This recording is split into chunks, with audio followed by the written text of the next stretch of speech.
Chapter 2. Journey. There were two routes leading northeast to Kugane village from Rantel. One headed north, and then east along the outskirts of the forest. The other went eastwards, then north. This time, they went by the first route.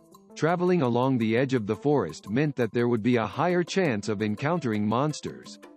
It was the wrong choice, from a bodyguard's perspective. That said, everyone still wanted to go by that route. This was because Ainz wanted to fulfill the job Peter and friends first offered them, that of monster hunting. Although it seemed like they were taking a great risk, in the same way that a hunter chasing two hares would catch neither, the presence of the mighty Momon and Nabe meant that they could take that route with peace of mind. Another reason was that Nabe had demonstrated the spell lightning outside the city, in order to prove that she could cast third-tier spells. In addition, they would not be entering the forest, just traveling along the edges. Thus, any monsters that appeared would not be too strong, and could be taken down by everyone working together. It was also a good chance for each adventurer team to observe the other's strength. They had taken these points into consideration before making their decision. After leaving Rantel, the sun was at its zenith, and the travelers could see a vast stretch of dense and primeval dark green forest in the distance. The thick tree trunks stood tall, while their leafy branches spread wide. Because light could not penetrate into the depths of the forest, there was a feeling that they would be swallowed by the blackness. The gaps between the trees looked like a gaping maw waiting for prey to throw themselves into it, which contributed to the sense of unease that they felt. The group was arrayed around the wagon as they moved forward. Naturally, Enfira was driving the wagon. Lucrut the ranger walked ahead of him. Peter the warrior was on the left of the wagon, while Dine the druid and Ninya the magic caster were on the right. Finally, Momon and Nabe brought up the rear. Visibility was good, so everyone was not too tense. However, Peter's voice contained its first hint of severity as he spoke. Momon-san, this stretch is a dangerous area. Although we should be able to handle any monsters that appear, please be careful all the same. Understood. As Ainz nodded, he suddenly thought of something. If he was in a game, he could tell what sort of monsters would spawn in a given location, but in reality, that would be impossible. Only the gods knew if a troublesome enemy would show up. After the Battle of Kugane village several days ago and after interrogating the prisoners of the Sunlight Scripture, Ainz was quite confident in his strength. Of course, that was in his capacity as a magic caster. Now that Ainz was wearing a suit of magically created plate armor, there were very few spells that he could cast. Could he serve as an effective frontliner with all his strength sealed off? In addition, as a bodyguard, his victory condition was not defeating the enemy, but protecting Enfira from any harm. Ainz felt uneasy as he thought about that. If the situation warranted it, he would remove his armor and use magic. But if he did that, he would have to kill his companions or alter their memories, and Ainz did not want that at all. It's a pain in the ass. Ainz turned to look at Narbarrel, who nodded under his gaze. The two of them had already discussed their plans for emergencies. Narbarrel would cast magic of the 5th tier if things came to that. And if that did not work either, Ainz would shed his armor and take the situation a little seriously. As he saw the two of them make eye contact, although Ainz was still wearing his full helm, it would seem that Lucrut was under some sort of misconception. He addressed Narbarrel in an airy, light-hearted tone. "It'll be fine, don't worry. Things won't be too troublesome as long as we don't get ambushed. And nothing will escape my eyes and ears when I'm in charge. I'm great, aren't I, Nabe-san?" In response to Lucrut's earnest demeanor, Narbarrel merely sneered. "Momon-san, may I have permission to pulverize this inferior life form, Aedes mosquito?" "Ah." Nabe-san graced me with her cold words. Everyone smiled bitterly as Lucrut raised his thumb, but they did not seem to mind Narbarrel's harsh retorts. They did not think that Narbarrel really thought of humans in general as inferior lifeforms, just certain individuals, Lucrut, in particular. Ainz denied Narbarrel's heartfelt request, feeling a cramping pain in his non-existent gut. If only she could hide her inner thoughts while traveling around humans. Enpyrus seemed to have misunderstood something, and he interrupted from the side. It'll be fine. In truth, the region from here to Kugane village is the territory of the wise king of the forest. Therefore, we shouldn't meet any monsters unless our luck is very bad. The wise king of the forest? Ainz recalled what he had learned in Kugane village. The wise king of the forest was a monster that could use magic, and it was frighteningly powerful. Because its lair was in the depths of the forest, there were virtually no eyewitness reports about it, although its existence had been a topic of discussion since very long ago. Some people called it a four-legged silver beast with a snake for a tail, which had lived for hundreds of years. Ah, I'd like to see it.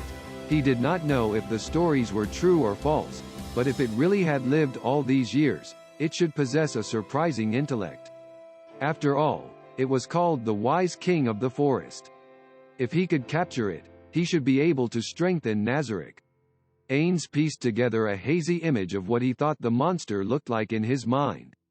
With a name like Wise King of the Forest, it might be an animal previously thought extinct, like a monkey perhaps, an orangutan. That name means man of the forest, or was that sage? And it has a snake for a tail. Does a monster like that exist? Ainz felt that Yggdrasil might have a monster like that. After racking his brains, he found an answer, anew. That creature has a monkey's head, a raccoon's body, the limbs of a tiger, and a snake's tail. Although I'm not sure if it really is a Yggdrasil monster. It might have been summoned, just like those angels. Just as Ainz thought of Yggdrasil's new, Lucrut called out to Narbarel again in a flighty tone. Well then, if we complete this mission perfectly, I wonder if my lovely Nabation's affection towards me will go up a little more? Narbarel clicked her tongue, her disgust welling up from the bottom of her heart. Lucrut put on an exaggerated look of shock, but nobody spoke up for him. Everyone seemed to treat them as a comedy duo. In this way, everyone chatted as they progressed forward, under the blazing sun that tanned the skin. Their boots were covered in the juices of trampled grass and smelled of plants. As he watched everyone wiping their sweat, Ainz was extremely grateful for his undead body. The strong sunlight did not fatigue him, and even wearing this clumsy, heavy armor did not tire him out. Only Lucrut remained energetic and cheerful, talking and laughing with the others, who were marching in silence. It's okay guys, you don't have to be so alert. After all, nothing escapes my eyes and ears. Even Nabe-chan trusts me. Look how relaxed she is. It's not because of you. It's because we have Momonga. Narbarel frowned, sensing that something drastic might happen. Ainz put his hand on Narbarel's shoulder and her face immediately softened. Seeing their interaction, Lucrut tossed out a question. So it looks like you and Momonga really are lovers? His lover. What are you saying? That should be Albedo-sama. You. Ainz shouted despite himself. What are you saying, Nabe? Narbarel's eyes went wide and she covered her mouth. Ainz coughed, and then coldly said, Lucrut-san, could you not make baseless speculations? Sorry about that. It was just a joke. But does that mean you have a significant other already, Momonga? The bowing Lucrut did not look remorseful at all, but Ainz was not as angry as he was just now. It would seem picking Narbarel for this expedition was a foolish decision. Still, despite his poor choice, Ainz had no alternatives in the matter. After all, he had nobody else to draw upon besides her. Almost all the NPCs made by the Guild of Heteromorphic Beings, Ainz Ooal Gown, were heteromorphic beings themselves. There were very few among them who could be brought into a human city. As for Narbarel, at least she had a human appearance, even if it was a disguise. Thus, she was one of the few people he could use, though he had not factored her personality into the equation when he made his choice. Given the present circumstances, perhaps another battle maid, Lupus Regina Beta, might have been a better choice, but it was too late to regret his decision at this point. Narbarel's face was ashen white from her gaffe. Ainz patted her on the back several times to put her at ease. A good boss had to forgive the first mistake his subordinates made. The scolding would come when they repeated their mistakes. It would be bad if she fell into despair or withdrew from them, thus affecting their movements. The important thing was that she had only mentioned Albedo's name. There was no need to alter their memories, probably. Lucret, don't talk nonsense and stay alert. Got it. Momon-san, I'm very sorry for my colleague's rudeness. We know that prying into other people's private lives is taboo. No, I'm willing to let it be water under the bridge as long as you can be more careful in the future. The two of them looked at Lucret's back in unison, and they heard something along the lines of, "Ah, Nabe-chan hates me now." Her affection value must be a negative number, as Lucret rounded his shoulders in defeat. That idiot. I'll scold him after this. I pray you will pay no heed to what he just said. Well, about that. I'll leave that task to you, then. Since Lucret's on lookout duty, we can leave that to him, and I'll talk a bit about myself. It's fine. We'll make him work hard for the trouble he's caused you. After Peter smiled to him, Ainz advanced to Dine and Ninya. Dine, switching places with Ainz, fell back to walk alongside Narborough. I have some things to ask you about magic. After seeing Ninya nod his head, Ainz began with his questions. Enfira seemed interested in their conversation and looked over. People who have been charmed or dominated by magic might reveal the information they carry. Is there a magical countermeasure that causes people to die after being questioned several times? I've never heard of a spell like that. Ainz turned, and his helmet faced Enfira. Me neither. There are ways to modify a spell so it activates at a certain time, but I don't think they're as elaborate as what you describe. I see. Ainz was slightly disappointed when he did not get the answer he was looking for. If that was the case, he would have to worry about how to deal with the surviving members of the Sunlight Scripture later. Since there were so few survivors left, it would be a waste to expend them to no effect. In order to discover why they vanished after death, he had vivisected them with magical medical techniques, but it had ended up as a bust. If they died from that, should he continue prying information from them? After all, losing one man meant losing the chance to ask 3 questions. Even more regrettable was the case of Nigan, who had been the first to die. They had lost Nigan, who knew the most, for the sake of a few simple questions. Still, that loss let Ainz know that he could not take on this world with his knowledge of Yggdrasil alone, so that could be counted as a lesson learned. At the very least, they had learned how to proceed from that failure. As Ainz thought distractedly about that, Ninya continued speaking. That said, I only know a little bit about magic. Perhaps countries which trained magic casters on a national level could create spells like that. The slain theocracy has academies for clerics, divine magic casters, while the Empire has institutes which produce their arcaners, sorcerers, wizards, and other arcane magic casters. Then there's places like the Argland Council State, which uses something like the spells born of the wisdom of the dragons. I see. In other words, spells like that could be created with the assistance of an entire country. According to the information obtained earlier, the Argland Council State was a nation of demi-humans, ruled by a council. It was in opposition to the slain theocracy, which championed the concept of human supremacy. The most interesting thing about them were 5 of their counselors, who were dragons said to possess awesome power. Ainz was interested in that country, but he had not found his feet in this world yet, and did not have the excess energy to spread his tentacles to that nation at the moment. Just keeping his current schemes running required a considerable amount of Nazarick's manpower. Then, may I ask about something else? Ainz continued questioning Ninya as he walked, until he was satisfied. He asked Ninya and Peter so many things that the other Swords of Darkness looked at him with eyes that said, "Are they still talking?" The topics he touched on were quite diverse, including magic, martial arts, adventurers, the politics of the region, among other things. Although he had to ask his questions carefully, the answers were still very helpful. Ainz was certain that this had greatly increased his knowledge about this world. Yet, he did not feel that was enough. Learning about one thing made him curious about other things, especially when it came to the topic of magic.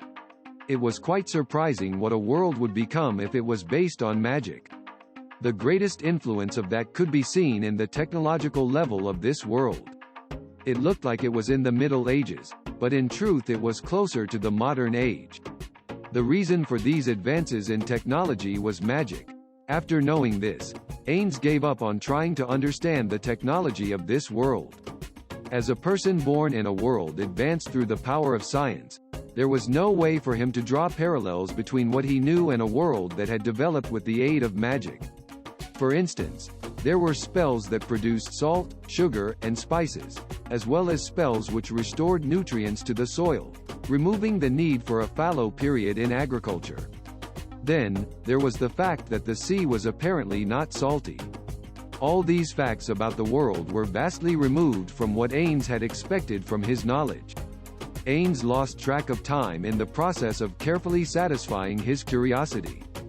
Movement, Lucrut suddenly said, in a voice which held a hint of tension. It was completely different from the flighty attitude he had taken while flirting with Nabe. In his place was a professional, seasoned adventurer. Everyone turned to the direction where Lucrut was looking, and readied their weapons. Where? There. Over there, Lucrut said in response to Peter's question. He pointed at a corner of the forest, but nobody could see anything through the clutter of the forest. Even so, none of them doubted him. What should we do? We shouldn't force our way in. If they don't leave the forest, we'll leave them alone. Then, the smartest thing to do is follow the plan and have Infire as she fall back. As they discussed their next move, there were movements in the forest, and then monsters slowly revealed themselves. There were 15 creatures that were the size of children, surrounding 6 huge creatures. The first group were the demi-humans called goblins. Their twisted faces had flattened noses, while 2 fangs thrust forth from their ravening maws. Their skin was a bright brown, while their filthy, matted black hair looked like it had been styled by wax. They wore tattered clothes, which were of burnt sienna, though it was unknown whether it was dyed that color or stained that way by dirt. On top of that, they had fashioned tanned animal hides into a crude form of armor. Each held a wooden club in one hand and a small shield in the other. They were evil-looking monsters, born of the mating of human and apes. The less numerous creatures were huge, roughly 250 to 300 centimeters in height. Their lower jaws jutted out, and they looked retarded. Their heavily muscled arms looked like tree trunks.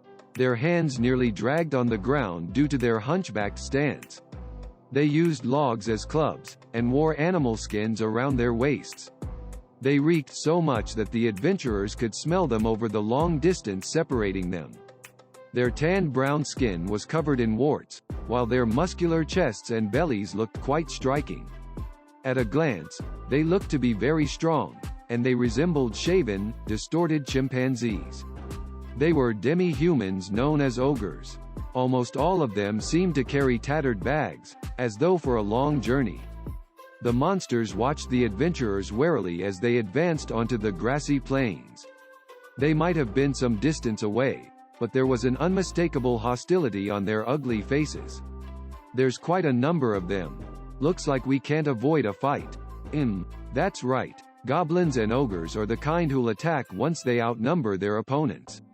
Or rather, I should say that intelligent beings would probably not judge their opponent's strength simply by their numbers. Ainz could understand and accept this, but the fact that it was completely different from how it was in the game left him somewhat confused. Be it in height or skin color, the ogres and goblins before him all differed from each other. In other words, they were not identical individuals. It felt like he was faced with 21 unknown monsters. Realities different from the game, He felt like he was fighting unknown monsters in an unexplored region, without the benefit of a walkthrough site. As he recalled the feeling of that battle in Karne, Ainz began muttering to himself. Then, Momon-san. Oh, is something the matter? Earlier, we agreed to divide them in half. But how shall we assign them now? Can't we split into 2 teams and dispatch the enemy as they come to us? It would be troublesome if they all went to one side. Nabe-san, can you use Fireball to eliminate all the goblins in one go? I cannot use Fireball. The strongest spell I can use is Lightning. Ainz thought about the restrictions he had given her earlier. Lightning is a spell that pierces in a straight line, right? Then, what if we got the enemies to form up into a line, and then take them all out in one shot from the side? In that case, we'd need a defensive line that can take the enemy's charge. Let me handle that. Can I trust you gentlemen with protecting Enfire-san on the wagon? Momon-san, if a few ogres could give me a hard time, then I'd be all talk. Everyone, please watch how I slaughter those ogres. As they heard Ainz's confident voice, understanding dawned on the faces of the Swords of Darkness. Their hearts filled with the peace of mind which came from knowing that they could leave that task to him without having to worry. Understood. However, we can't just watch the enemy attack, so we'll support you from the side as much as possible. Do you need any support magic? Not for us. Friends from Swords of Darkness, please focus on supporting your comrades. Please permit us to refuse.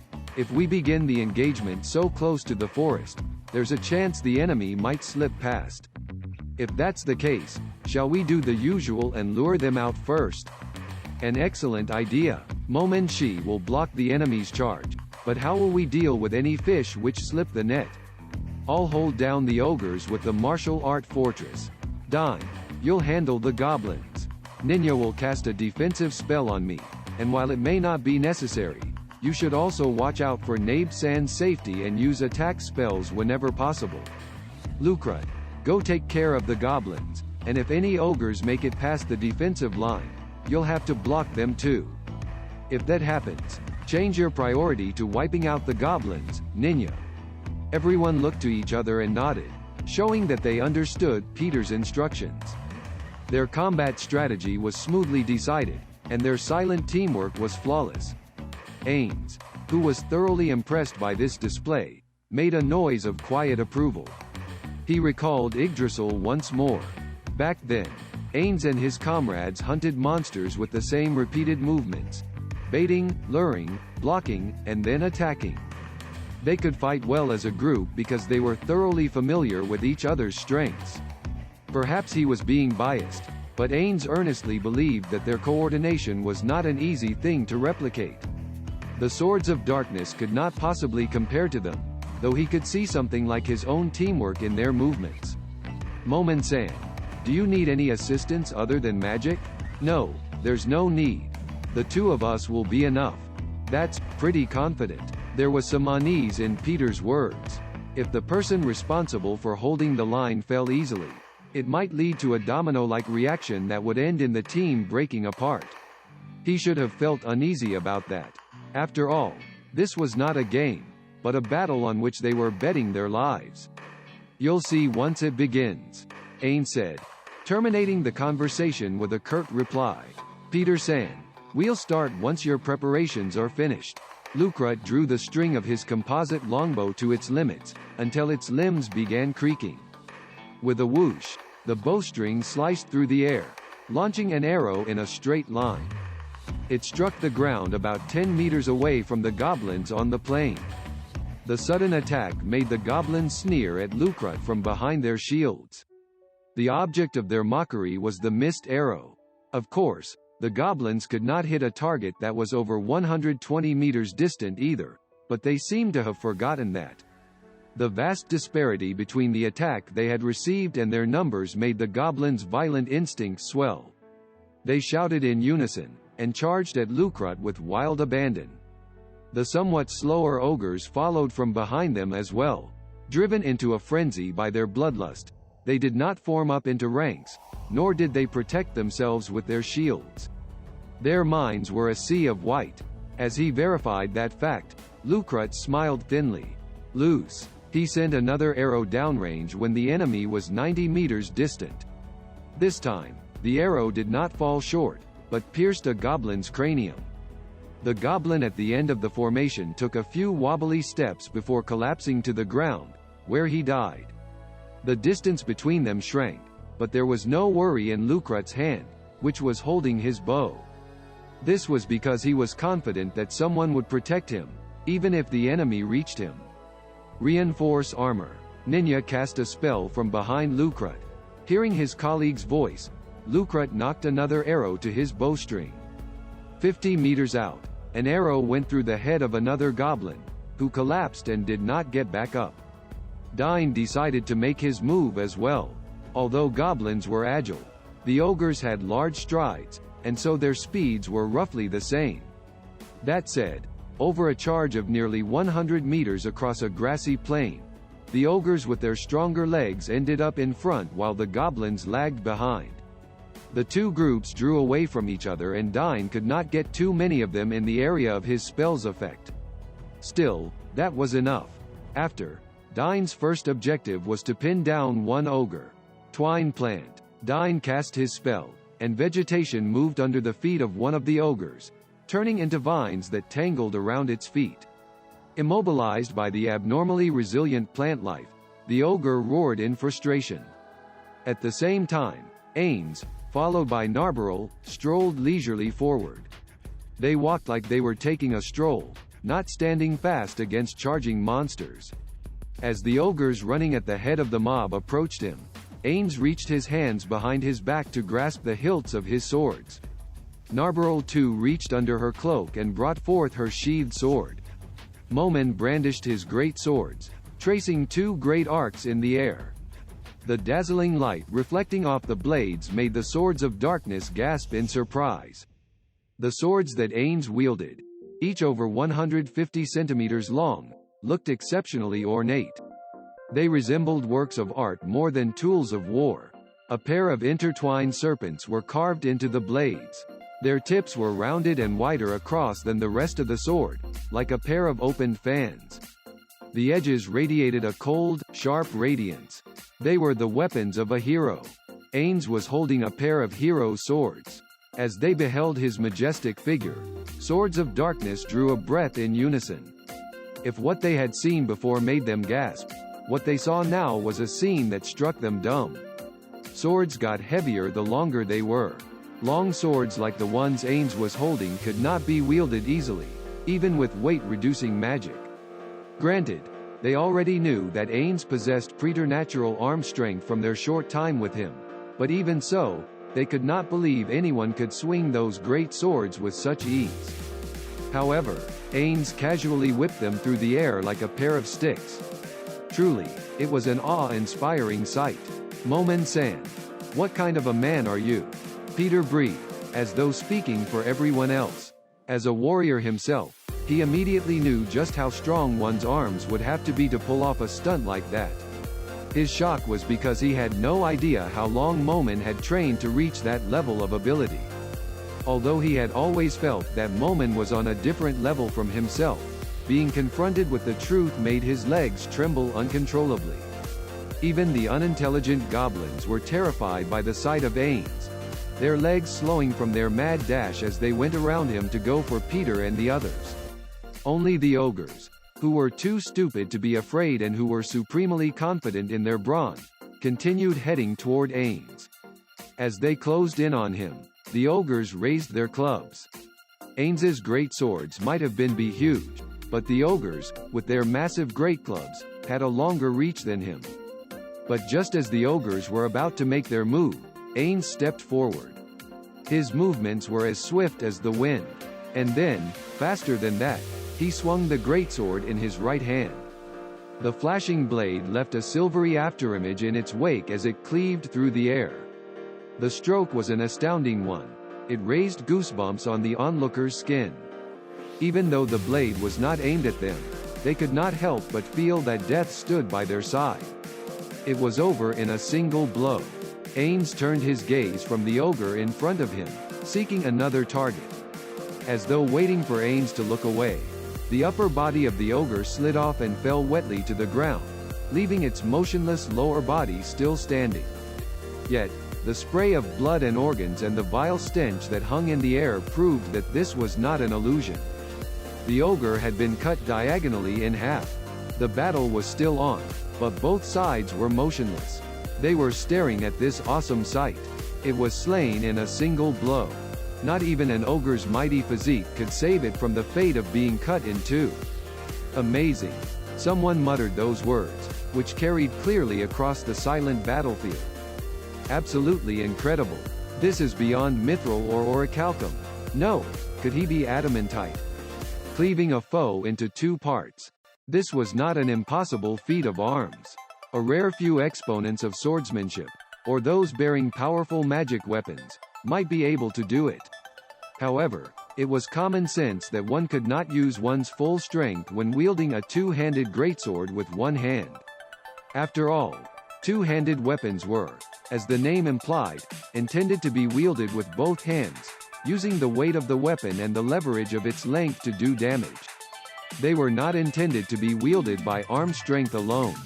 Therefore, from Ainz's movements, the possibility existed that his sword might be enchanted with magic beyond the ken of normal magic items, or that Ainz with one hand was stronger than a regular warrior with both arms, or both. In the face of this jaw-dropping sight, the ogres unconsciously stopped moving, and began backing off with looks of fear on their faces.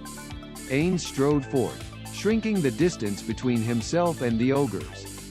"What's wrong? Not coming?" His casual, relaxed words resounded through the battlefield. These simple words filled the ogres with fear. After all, they had seen with their own eyes the vast disparity between their own power and Ainz's. On his part, Ainz closed the gap to the ogres with startling speed. His movements were swift, with a speed that someone wearing a suit of full-plate armor should not have possessed. "You-oo!" With a cry that sounded like a cross between a wail of despair and a shout, the ogre before him raised his great club to smite the oncoming Ainz. However, everyone here knew in their guts that the ogre was far, far too slow. As Ainz closed in, he swung the greatsword in his left hand horizontally. The ogre's upper body spun through the air, landing some distance away from the rest of its body. This time, it had been transversely bisected. "Momonshi, are you a monster?" As yet another breathtaking scene unfolded before their eyes, none of them could bring themselves to refute Dain's words. "Then, as for the rest of you," Ainz stepped forward. The ugly faces of the ogres froze, and they retreated even faster. The goblins circled around the ogres and Ainz's defensive line to attack Peter and the others. Swords of Darkness, stunned by the sights they had just seen, managed to react to the assault and began moving. Peter raised his broadsword and large shield, prepared to take on the 10 or so goblins headed toward him. He slashed forward, sending a goblin's head flying into the air, and then Peter evaded the arterial spray before entering melee with the other goblins. "Take this!" The yellow-toothed goblins responded with a garbled cry that was hard on the ears. Peter adroitly blocked the goblin's club with his shield, while his magically reinforced armor took the rest of the hits with a low-pitched sound. Magic arrow. 2 magical missiles struck the goblin trying to attack Peter from behind. It collapsed like its strings had been cut. Half of the goblins surrounding Peter rushed the other 3 adventurers, but none of the goblins dared attack Narbarl, who stood beside the storm of death called Ainz. Lucrut put down his composite longbow and drew a short sword from his waist. Together with Dain, who wielded a mace, the two of them ran to Ninya and placed their backs against his. Lucrut and Dain were matched against 5 goblins, and the odds seemed roughly even. Although the goblins were being eliminated one by one, it was still very time-consuming, under the present circumstances. Lucrut's face was a mask of pain as he endured the pain from his arm. It had been struck by a goblin's club, as he thrust his shortsword into the gaps of his opponent's leather armor. Dain had taken several hits as well, and as a result his movement slowed down, but he was not in any mortal danger. Ninya surveyed the battlefield anxiously, with an eye toward conserving his spells. Although some of the ogres were immobilized by magic, he might have to deal with them if the situation changed. As for Peter, he was engaged in a fierce battle with 6 goblins, and the struggle went back and forth several times. The reason why they had not been overwhelmed by 11 goblins was because the goblins' charge had been blunted. After seeing Ainz's preternatural ability to kill ogres in one blow, the goblins' morale plummeted, and they could not make up their mind whether to flee or fight. Then, Ainz swung his sword in a grand, sweeping arc, as though announcing his intent to utterly demoralize the goblins.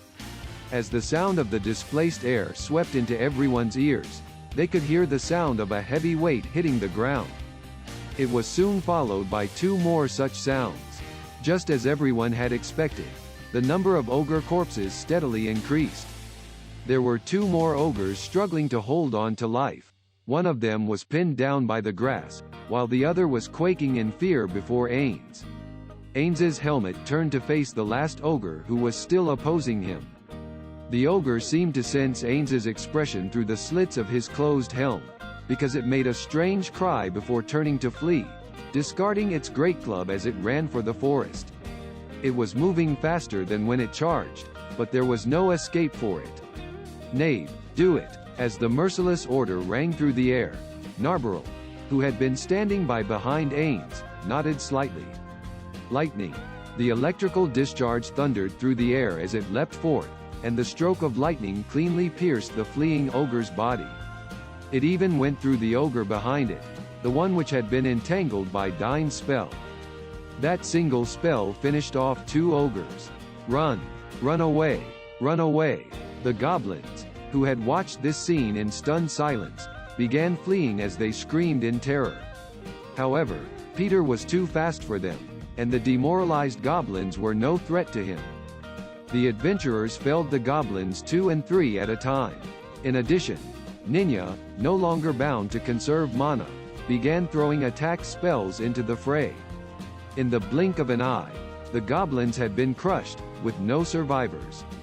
Amidst the vile corpse stench that hung in the air, Dine healed Lucrut's and Peter's wounds with the spell Light Healing. With nothing else to do, Ninya began cutting off the goblins' ears with a dagger. They would be paid for turning in the ears to the guild.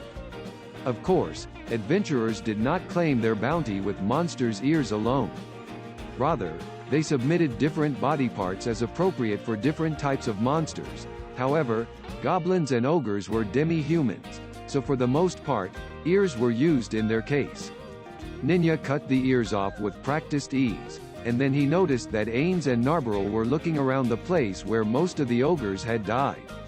They seemed to be searching for something. "What's wrong?" After hearing Ninya's question, Ainz lifted his head and replied, I was just thinking. Do these monsters drop items, in particular, crystals or the like?" "Crystals? I've never heard of ogres carrying anything like crystals." "I see. I was just wondering if they carried treasure." "Indeed. I'd be jumping for joy if ogres had treasure too," Ninya replied as he removed the ogre's ears with practiced movements.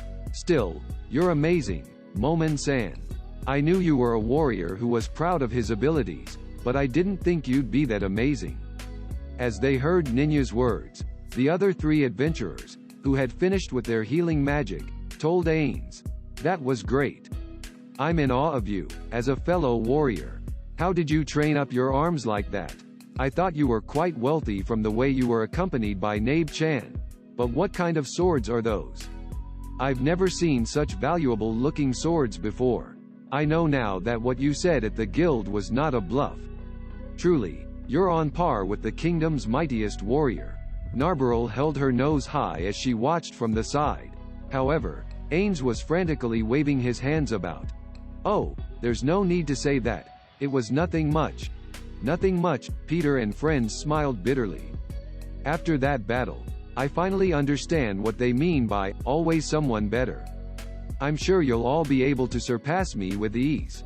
Ainz's reply made the smiles of the Swords of Darkness faces even more bitter. Peter and the others had worked hard to make themselves stronger, and they had carefully saved all their earnings, using them to strengthen themselves. They could get along because they all shared the same goal. However, even when they looked back on all the effort they had put in since becoming adventurers, none of them could imagine themselves on Ainz's level. To the Swords of Darkness, Ainz stood upon a pinnacle that almost nobody could reach. This person traveling with them would someday become a hero, whose name would be known to all. He would become a great person that would stand atop all other adventurers. Everyone was certain of that. Although it was some time from dusk, the adventurers were already setting up camp. Ainz took the wooden poles handed to him by others and erected them around the campsite. Because they had to shelter a horse and wagon, the campsite in question was around 20 meters on each side and covered a fairly large area. The poles went into 4 points around the campsite, and then thin, blackened ropes were tied around the poles, forming a perimeter. Finally, they tied a knot in one of the ropes and pulled it over to their tents, where they attached a big bell to it. This was their alarm system. As Ainz was driving the poles into the ground, Narbarrel came around. Narbarrel should have some work to do. Maybe she's finished. But if that man, Lucrut, made her mad again, all I can do is gently reprimand her. With those thoughts in mind, Ainz turned around. As he did, Narbarrel spoke, in a low voice that suggested that she was holding back feelings of anger. They should not be troubling you with work like this, Momon-san. Ainz sighed in relief as he learned the reason for her anger.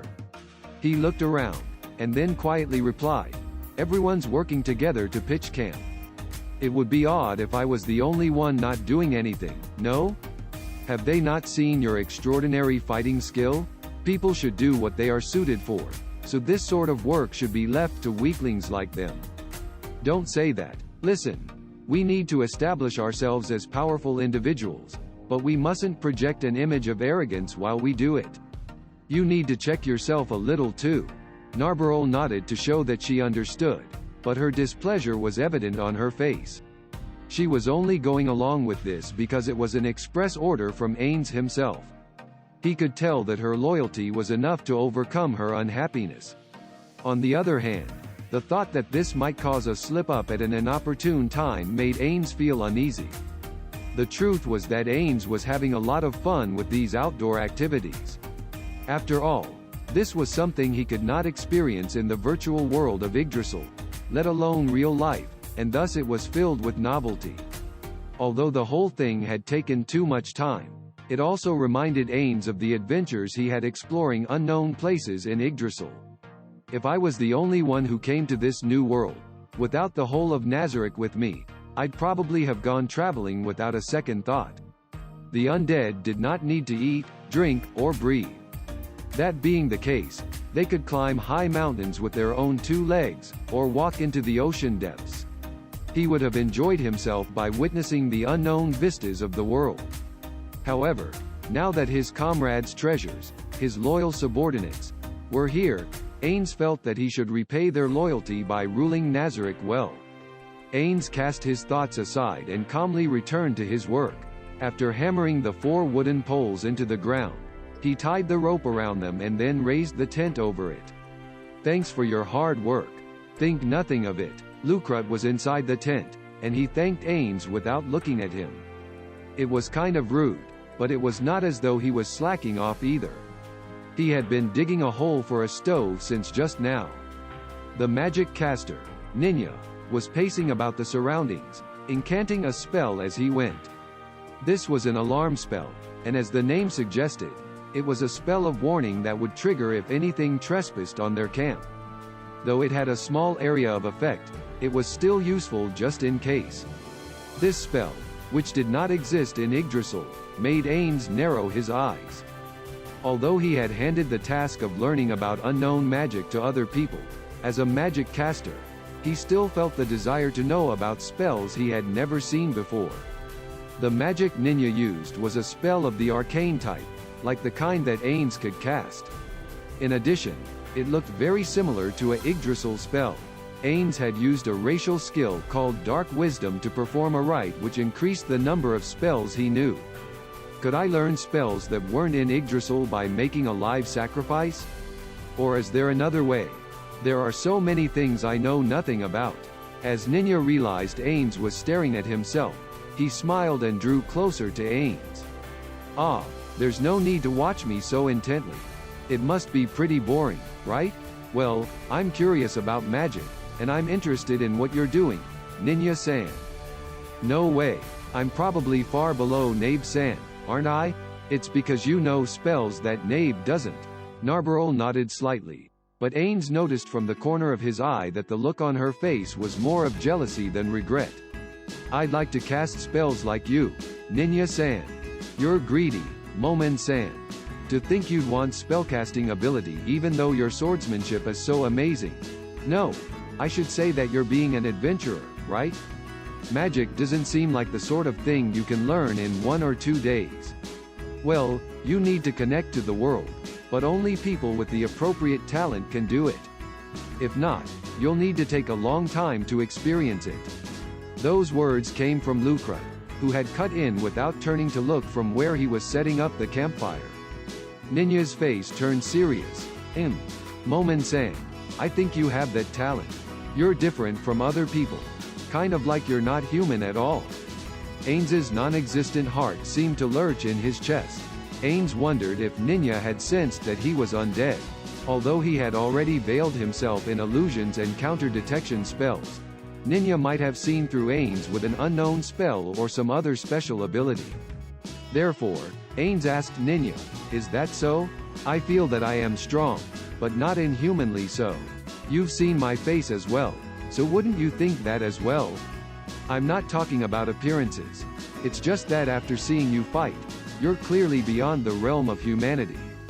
Taking out an ogre in one blow, as I thought.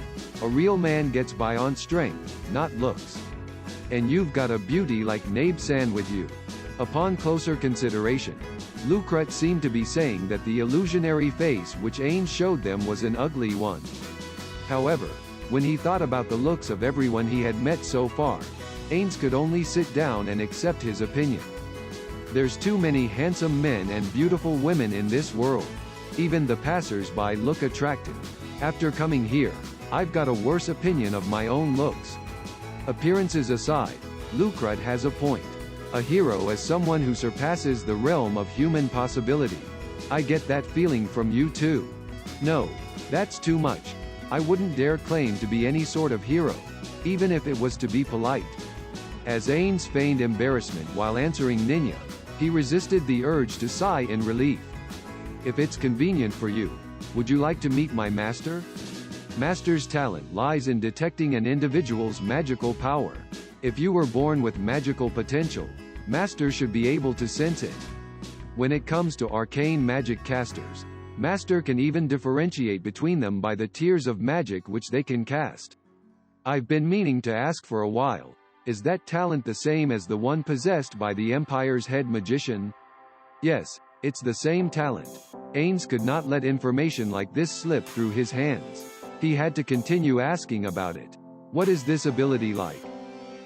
According to Master, we magic casters radiate something like an aura from our bodies. The more adept one becomes in magic, the stronger this aura becomes. Master has the ability to see these auras. Ainz immediately suppressed the quiet surprise in his tone, and in order to cover it up, promptly responded in a more normal tone.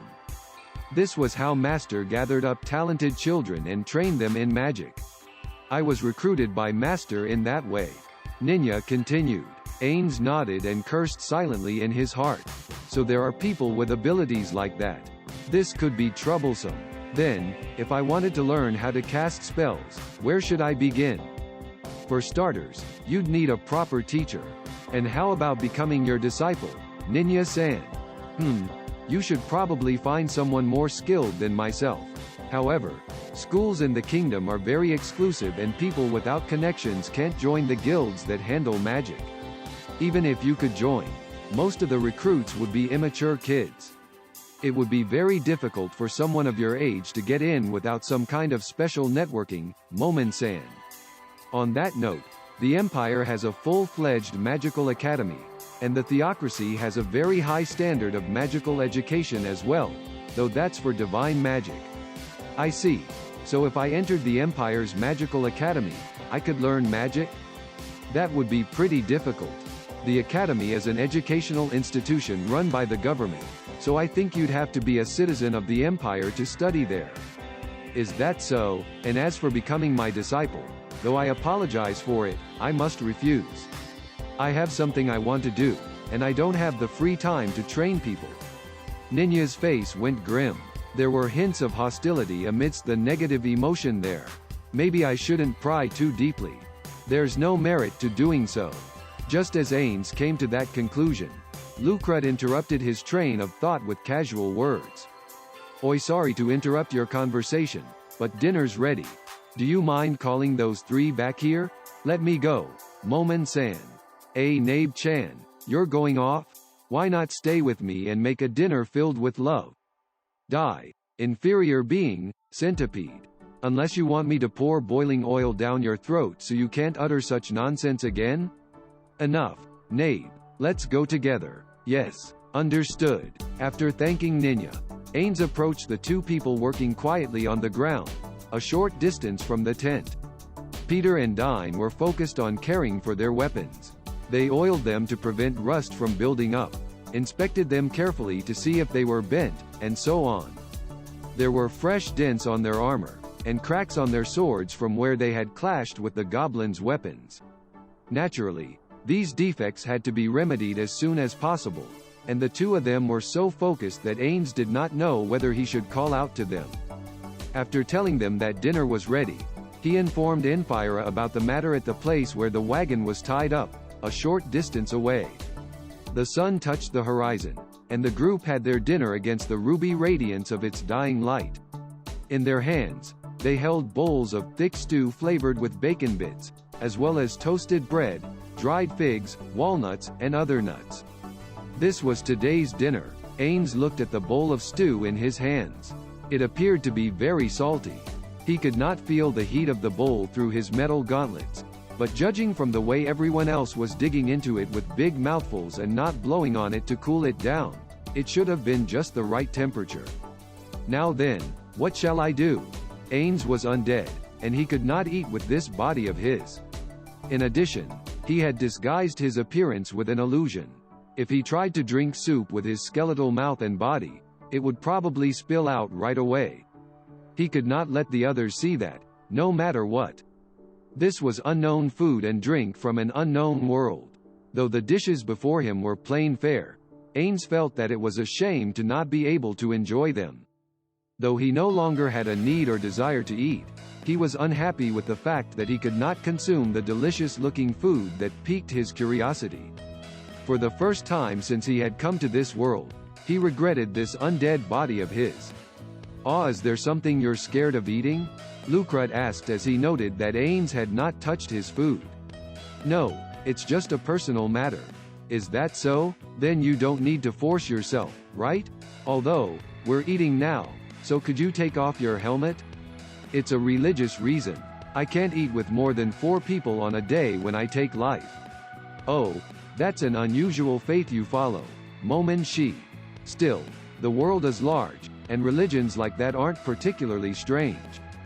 The doubt in their eyes faded away once they learned that it had something to do with religion. It seems religions in this world are a complicated matter. As Ainz thought that, he gave silent thanks to the gods he did not believe in for somehow letting him muddle through this. Then, he asked Peter. I recall your team name as Swords of Darkness, but I don't see a black blade among you. On the topic of the group's weapons, Peter used a longsword with an ordinary enchantment. Lucrut favored the bow and arrow. Dine used a mace, and Ninya used a staff. Peter's sword and Lucrut's backup shortsword were both blades, but neither of them had a color that was anywhere close to dark. There was a technique to tint metal a different color by depositing a special powder on its surface, so creating a black sword was not a difficult task. Rather, it seemed odd that none of them bore a blade of that color. So it's that kind of question. Lucrut smiled bitterly, as though someone had brought up an embarrassing memory. Ninya's face flushed bright red, a distinctly different color from the fire's glow. They're the swords of Ninya's dreams. Come on, that's enough. I was just being childish. That's nothing to feel bad about. It's important to have a great dream. Give me a break, Dine. I'm serious. Good-natured laughter accompanied Ninya's teasing by the other Swords of Darkness. Ninya, on the other hand, was so embarrassed that he was looking for a hole to crawl into.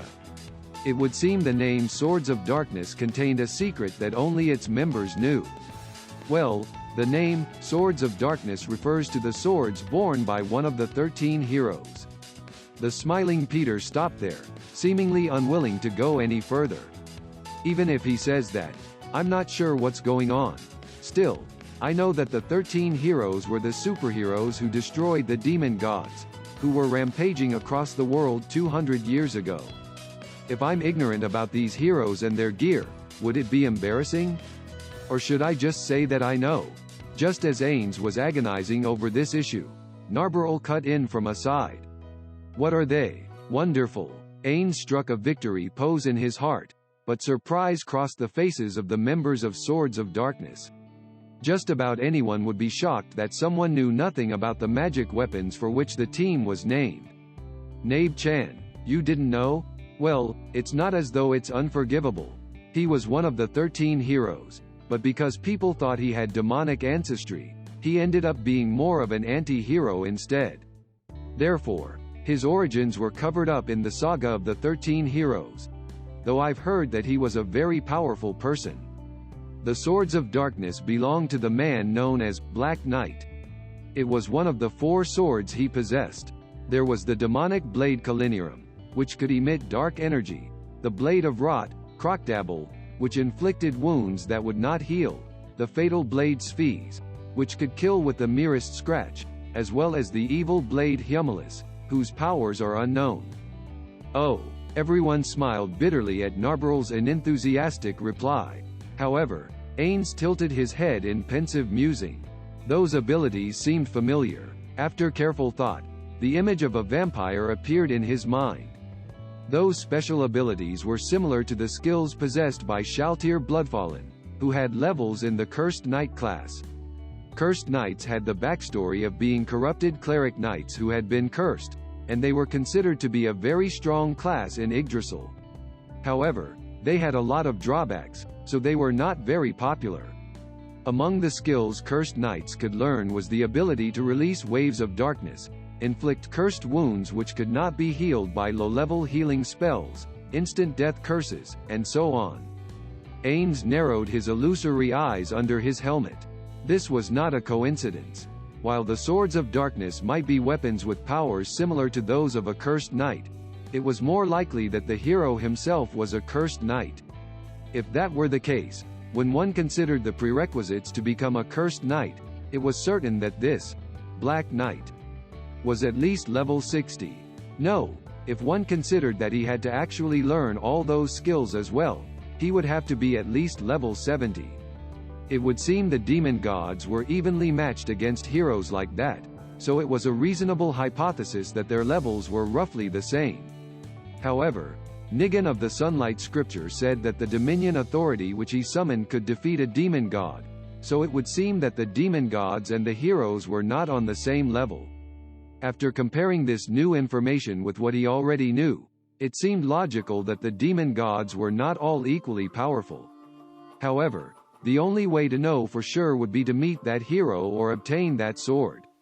As Ainz pondered this, the rest of the group continued talking. Ainz hurriedly shifted his attention to their conversation. It would be a shame to miss out on a chance to learn something because he was distracted. So finding those swords was my first objective. There's a lot of legends about weapons out there, but some of them have been proven to exist. The thing is that the existence of the Swords of Darkness is still a mystery. Ah, there's someone out there who possesses one of the Swords of Darkness.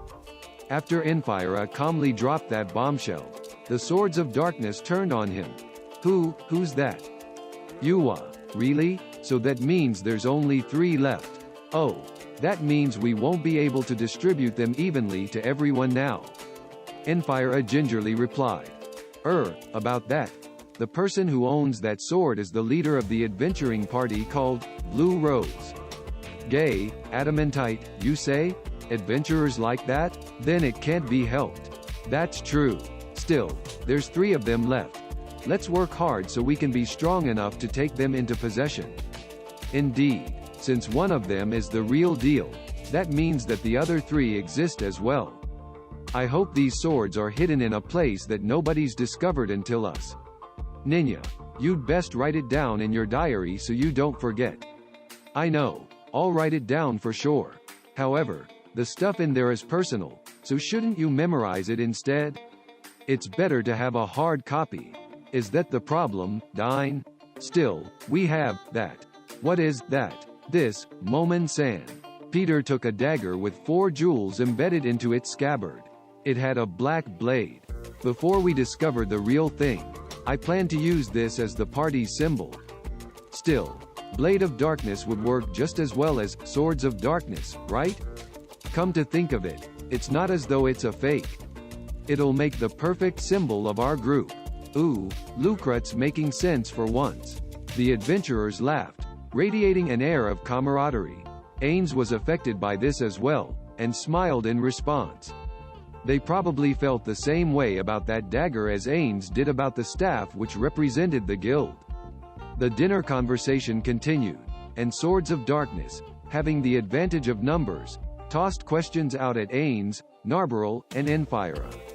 Ainz responded as best as he could, but he still felt a barrier separating him from Swords of Darkness.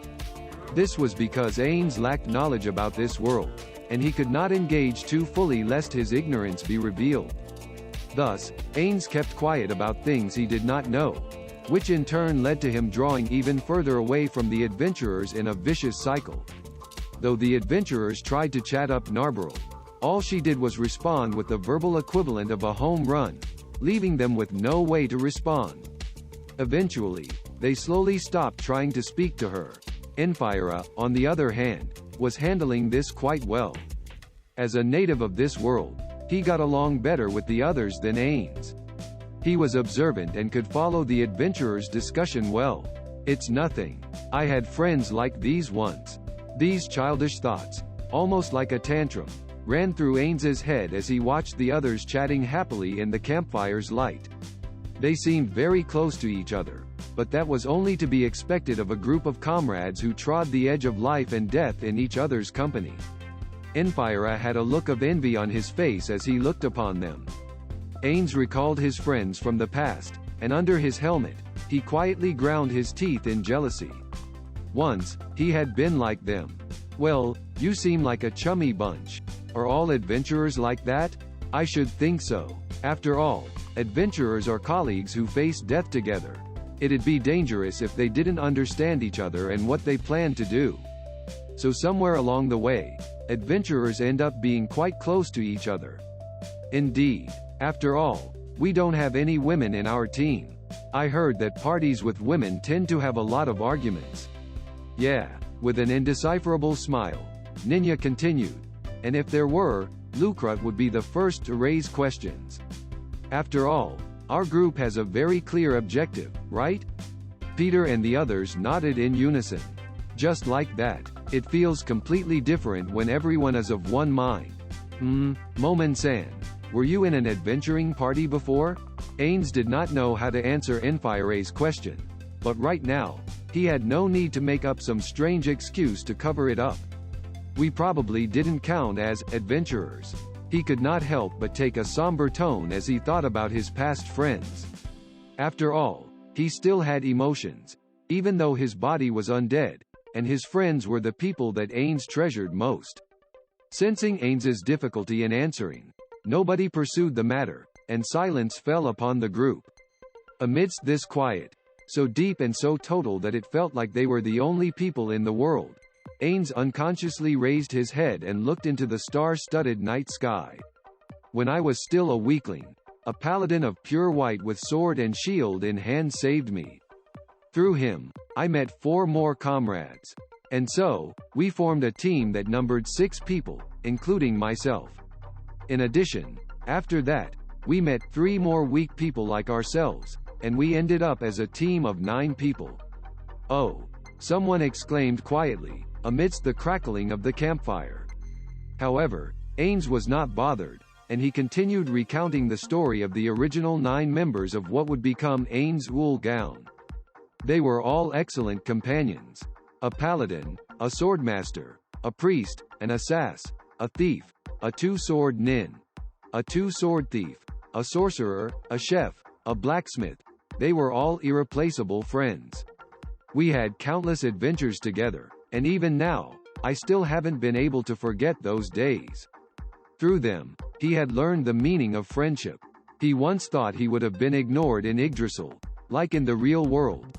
But unlike reality, they ended up being the best of friends, who would extend a helping hand to each other at any time. And so, as the number of group members steadily increased, they shared their joys and their sorrows together.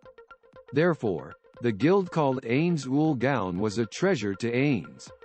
He would ensure its brilliance was never diminished, even if he had to discard or destroy everything to do so. I'm sure you'll find companions like them again someday. In response to Ninya's comforting words, Ainz snapped, "That day will never come." The hostility in Ainz's tone startled everyone, even himself. Alarmed by what he had said, Ainz slowly rose to his feet. "Forgive me, knave. I'll have my dinner over there.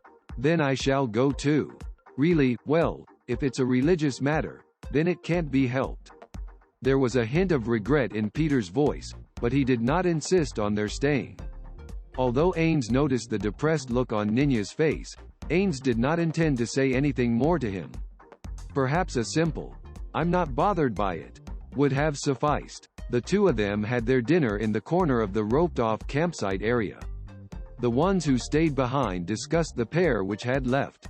It was only to be expected, given what the absent people had accomplished today. Then, the conversation grew to a halt, and silence descended upon the group. The campfire crackled and spat glowing embers which danced into the sky. As Ninya watched the glowing traces vanish into the air, he muttered in a self-chastising tone, "I think I said something I shouldn't have." It seems like something happened in their past. Dine nodded deeply, and then Peter continued, "I guess they were all wiped out. I've seen that sort of reaction from people who lost all their friends in battle. That must be hard to bear. Even if we're used to walking the edge of death together, losing a friend is still." "That's right, Lucrut. The words spoken just now were not the best that could have been said. Well, what's said cannot be unsaid. Therefore, we need to do something that makes him change his mind about those words." Ninya looked quite depressed as he replied, and then he quietly continued, "I know what it's like to lose someone, so why didn't I put myself into his shoes?" However, nobody responded to him. The campfire's logs cracked loudly and spat embers amidst the silence. In an attempt to lighten the heaviness in the air, Enfire gingerly spoke. "Momon-san's fighting was really spectacular." As though waiting for these words, Peter immediately added, "Yeah, I didn't think it would be so amazing. He cut an ogre clean in two. That was seriously over the top. Beating an ogre in one blow is amazing in its own right, but how good do you have to be to cleave it in half?" The Swords of Darkness looked at each other after hearing Enfire's puzzled question. Enfire was a young man who was famous for his innate talent, as well as an excellent magic caster. Although he might well shake the world with his abilities, it was difficult for him to understand the full extent of Ainz's prowess without another warrior for comparison. With that in mind, Peter began explaining to Enfire, in a way that was as easy to understand as possible. Normally, great swords are used in a hacking fashion, but he employed a slashing method. Usually, when using a greatsword one-handed, it would be very difficult to sever the limbs of enemies as large as ogres, but it would seem there's an exception to that now. Enfire gasped as he heard Peter's words. Peter felt that Enfire was not sufficiently odd, and decided to name someone he might be more familiar with. "Honestly speaking, I think Momon-san is on the same level as the kingdom's warrior captain." Enfire's eyes widened in astonishment. He finally understood what the Swords of Darkness thought of Ainz's abilities. That is to say, he could be an adamantite-ranked adventurer. Those people who are the highest-ranked adventurers, living legends, in other words, the mightiest human beings. "Indeed," Peter replied as he nodded gently. Enfire looked around at the other members of the Swords of Darkness, who were also nodding in approval. He was dumbfounded. Adamantite-ranked adventurers possessed guild plates made of adamantite, a rare magical material which was the hardest metal known to man. If adventurers and their numbers formed a pyramid, then adamantite-ranked adventurers would occupy the peak, and would be correspondingly scarce. Both the kingdom and the empire only boasted 2 teams of adamantite-ranked adventurers each. Their abilities were at the zenith of human potential. One might even call them heroes. And Momon was a person who could rival them. That's incredible. One could hear the utter amazement in those words. At first, the first time I saw Momon-san, dressed in a suit of stylish full-plate armor while wearing the copper plate belonging to the lowliest of adventurers, I felt pretty jealous, but now that I've seen that he has the skills to match his looks, there's nothing more I can say. Momon-san's abilities are worthy of his full plate. I'm kind of jealous of how strong he is. Peter the warrior did not wear full plate. Instead, he sported a suit of banded armor, which was somewhat less protective. This was not by personal preference. Rather, it was the best body armor he could afford with his limited resources. Don't worry about it. I'm sure you'll be able to buy a suit of full plate soon, Peter. Indeed, you should work hard towards that goal. Really, you should be glad that you're fortunate enough to be able to witness an example of what it's like to be at the top. Ninja's right. All you need to do is work hard to reach the target of Momon-san. We'll support you too, so let's move forward together. That's right, slowly but surely, your hard work will pay off. I'm sure that Momon-shi must have trained even longer than you did. Dain's words awoke doubts in Enfire's heart. Have you seen what Momon-san looks like under his helmet? Ainz had not removed his helm after meeting Enfire, not even while eating. How he drank was also a mystery. Yes, we have. He looks like an average person, though not one from nearby. He and Nabe-san have black hair and black eyes. Is that so? Did he say which country he was from? The Swords of Darkness looked at each other, and they suddenly realized that Enfire seemed very interested in that topic. Well, he didn't elaborate much on that. Really now? No. I was just thinking that if he came from a distant country, he'd use different potions than what was available in the surrounding region. It's just my curiosity as an herbalist talking. I see. Well, he does seem to be from the same place as Nabe-chan. Yet their looks are worlds apart. He doesn't look handsome at all. Would anyone like people like that? Well, he doesn't look like much, but with his strength, I'm sure there must be countless girls throwing themselves at him. Powerful individuals were popular. This was because this world had monsters in it, and humans were on the bottom end of the power curve. As a result, the innate instincts of women made them desire strong males. Don't tell me my feelings will never bear fruit. Nah, it's impossible. I don't think there was even a flower to begin with. Ninja replied with a bitter smile as he recalled Narbarel's reaction. Utter nonsense. In any case, the important thing is to keep pushing and pushing and pushing. Eagerness is the key. Besides, she's a super hot girl, right? If she's just a little bit nicer to me, it'll mean I've won at life. She does look very pretty. Halfway through his somber reply, Dain noticed that Enfire had a bitter look on his face. Enfire, is something wrong? No. It's nothing. Oya? Lucrut grinned lewdly. What? You're in love with Nabe-chan? Of course not, Enfire retorted with unnecessary loudness. From the intensity of his reaction, Peter sensed that they should not keep pressing him.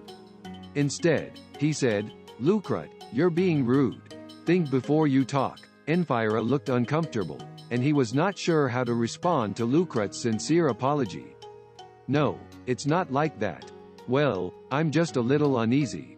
Would Momon-san really be that popular? Looks aside, he'd be a hit just going by his strength alone. Plus, he looks pretty wealthy, given the armor he wears and the swords he carries. Enfire's face was cast in shadow. With the tone of a senior speaking to a junior, Peter carefully asked, Is something the matter? Enfire wanted to speak, but cut himself off halfway. The effect repeated itself over and over again, making him look like a goldfish. However, Peter and the others did not press him. There was no need to force an answer out of him if he did not want to talk about it. Soon, however, Enphyra made up his mind, and finally managed to speak. It's because I don't want to let the person I like in Kugane Village fall in love with Momon-san. The Swords of Darkness deftly picked up on the hidden message within those words, and then smiled warmly. All right then, young man. Oni-san here will teach you his amazing technique. Peter punched Lucrut, drawing a queer howl from the latter. The Swords of Darkness paid no heed to the look of agony on Lucrut's face and made to comfort the stunned Enphyra. Lit by the radiance of the campfire, the boy finally smiled. At the same time, the thrust went through the steel helmet, along with the forehead beneath it. The body shook violently, and then collapsed like a puppet whose strings had been cut. The metal armor clanged loudly in the night. He prayed that someone would hear the sound, but nobody would come to Irantel's Beggars District, which had practically been abandoned by the residents. That was why the client had arranged to meet them here, after all. The man glared at the young woman before him. However, it was clear that he was just putting on a brave front. He had lost the will to fight after seeing the woman casually kill 3 of his fellows. The young woman who had murdered his colleagues flicked her bloodstained stilettos. The ichor scattered in all directions, and the blades recovered their cold shine. Then there was one, Oni-san. The woman revealed her canines with a predatory grin. Why are you doing this? He knew it was a stupid question, but the man had no idea why this was happening to him. These men were the dropouts among adventurers. The term for them was workers or dusk workers. They took on jobs which were borderline, or sometimes outright illegal. This might have been the result of some sort of grudge, but he had never worked in this city before. Neither had he seen this girl before. Why I did this? Well, now I just wanted you, Oni-san. The man could not understand what the girl was talking about. He blinked several times, and then asked, What do you mean? That famous herbalist's grandson isn't at home. I wanted someone to keep an eye on them for me and see when they got back. I can't be bothered with such troublesome things. Then all you needed to do was ask. Weren't you planning to do that in the first place? Workers like themselves would gladly take illegal jobs, so he had no idea why this girl was slaughtering them. No, you might have betrayed me. We will never betray our employer once we've been paid the appointed fee. Then how about this? I like killing people. I love it. I'm absolutely crazy about it. And I like torture too. The young woman added with a giggle. After hearing this nonsensical reply, the man's face hardened and he said, You're insane. Why? The young woman's voice changed. The joking, teasing tone from just now was gone. I wonder why? Perhaps it was because my job involved killing lots of people? Maybe it was because I was constantly compared to my amazing big brother? How they loved him instead of me? Or how I was raped constantly before I became strong? Because my friends died in front of me? Or maybe it's because I messed up and got captured and tortured for several days? Heated choke pears hurt, you know. It seemed as though there was only a little girl before him. But in the blink of an eye, a smile bloomed on the woman's face. Just kidding, I was making it all up. It's a lie, never happened to me. Still, even if you knew, would it change anything? I'm this way because things piled up. Speaking of which, I need to thank Kaji-chan for helping me suss out all this info. I'm so glad I could meet you all right away. You should know how long it takes to find help. The girl released her stilettos, which were pulled down by gravity and sank into the ground. Judging by their abnormal sharpness, they must have been made of something other than simple steel. This is orichalcum more precisely. It's orichalcum alloyed over mithril. Pretty good stuff. The fact that she bore such exotic weaponry was a sign of the woman's prowess. In other words, he had no chance of victory. Then time for the next step. I can't use you if you're heavily wounded. Oni-san, Boot Kaji-chan can heal you with divine magic no matter how much I hurt you, which means I get to enjoy torturing you as much as I like, no? As she uttered those bone-chilling words, she drew another pair of stilettos from under her robe. These should be good. Sorry if I miss. It was adorable, the way she stuck her tongue out at him. However, her filthy, blackened heart was visible for all to see. The man turned his back to her and ran. Although he heard an exaggerated gasp of surprise from the young woman, he still ran with every ounce of strength in him. He was proud of his sense of direction, and he used it to the full as he ran through the lightless dark. However, there was a clattering noise from behind him, followed by the woman's calm voice. Too slow. Searing pain filled his shoulder. His first thought was that he had been stabbed by a stiletto, and then a shadow fell over his thoughts. It was mind control. The man desperately tried to resist, but that only mired his consciousness further in darkness. The voice of a friend came from behind him. "Ah, are you all right? Is the wound deep?" No, it's fine." The man smiled as he turned to face his friend. "Is that so? That's wonderful."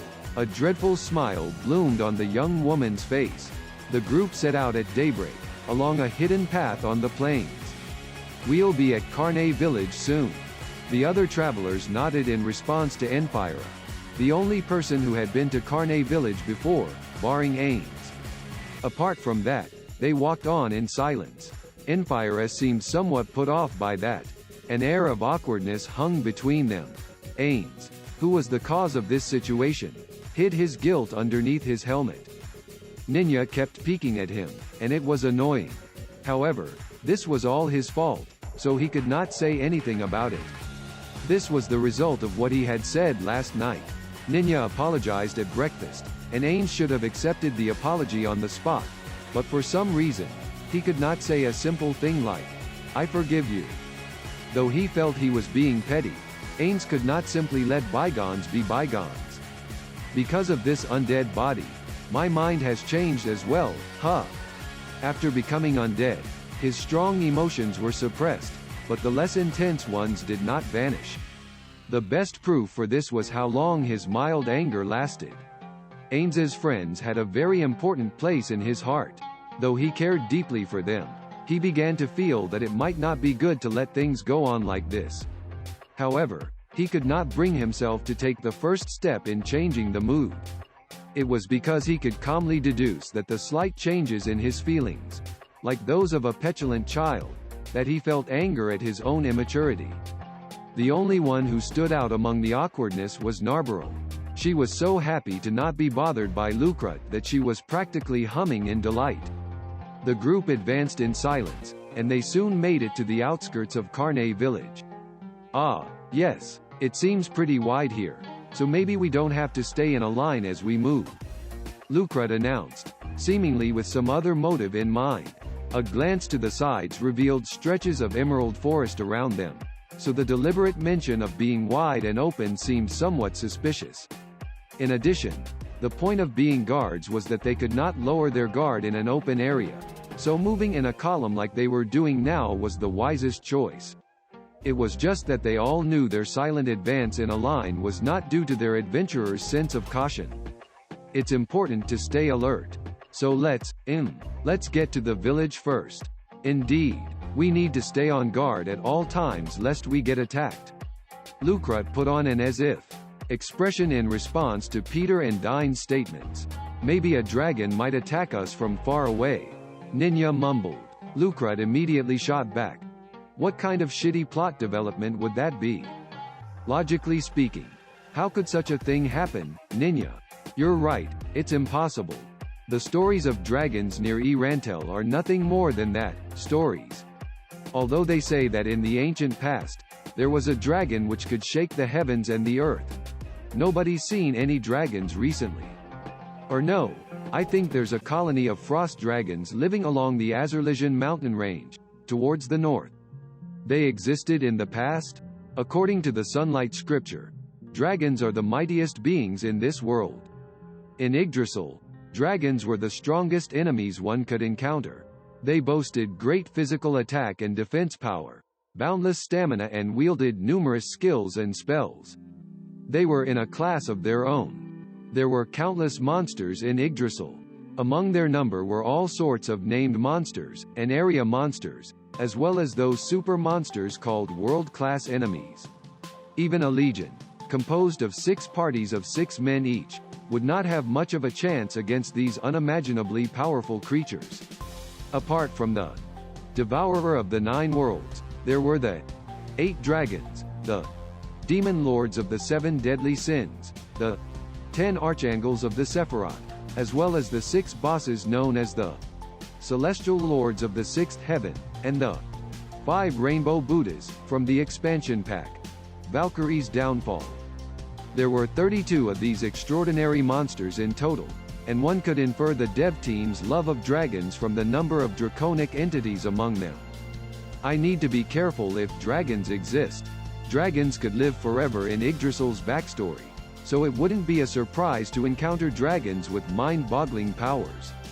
Ah, could someone tell me the name of that dragon which could shatter the sky and shake the earth? Ainz was not nearly thick-skinned enough to nonchalantly ask a question of someone feuding with him, so he merely spoke in a low voice. However, that was loud enough for everyone to hear, and Ninya jerked his head back to look. This was like a pair of quarreling lovers looking for a chance to make up. Ainz recalled a time when he had heard a pair of sweethearts talking in a coffee shop, and could not help but compare their words to his present situation. That said, Ninya's expression seemed a little brighter since it was Ainz who made the first move. The Swords of Darkness and Enfira were all smiles as well. Only Narbarel remained unmoved. Come to think of it, the awkwardness in the air since this morning had hardly affected her. I'm very sorry. I'll look it up for you when we get back to the city. Ah, no need to get so excited about it. It's fine if you don't know. I was just looking for something to say. However, he could not bring himself to utter those words. Ninya-san, could you help me find out, if time permits? Understood. Momon-san. The way everyone nodded with exaggerated satisfaction made Ainz feel a little ashamed of himself. It might have been different if the situation was the other way around, but he was filled with regret as the oldest one here. Alright, we're almost at Kugane village now. This was the first cheerful thing which anyone had said since this morning, but Enfira clammed up almost immediately. Everyone looked at the village before their eyes. It was a rustic hamlet at the edge of the forest. There was nothing strange or unusual about it, so Enfira's silence was a mystery. What's wrong, Enfira-san? Is something the matter? Ah, no, it's fine. Just, I don't recall seeing a sturdy fence like the one in front of us. Really? But it looks like an ordinary fence. Actually, it's kind of shabby for a frontier village fence, right? It wouldn't be a surprise that a village at the edge of the forest would have a sturdy fence to protect against monsters, right? You might be right. But Kugane has the wise king of the forest, so they've never put up a fence before. Everyone looked to the village. The village was surrounded by a fence as far as they could see, and the fence was made of logs which were resilient to cutting. How strange. Did something happen? Ainz remained silent, even after hearing the lad's uneasy question. In the past, he had come here as the magic caster Ainz Ooal Gown, but now he was the adventurer Momon. Ninya cut in, a serious expression on his face. Maybe I'm worrying too much, but I grew up in a village, and I still remember life there, so there's 2 things I find suspicious. The first is that the fields haven't been tilled yet even at this time, and the other is that they've already harvested some of the wheat. They looked in the direction Ninya was pointing and indeed, part of the wheat had already been taken in. I see. Looks like, perhaps something happened? Ainz turned to the group, all of whom had uneasy faces, and said, Gentlemen, let us handle this. Knave, go invisible and scout the village with flying magic.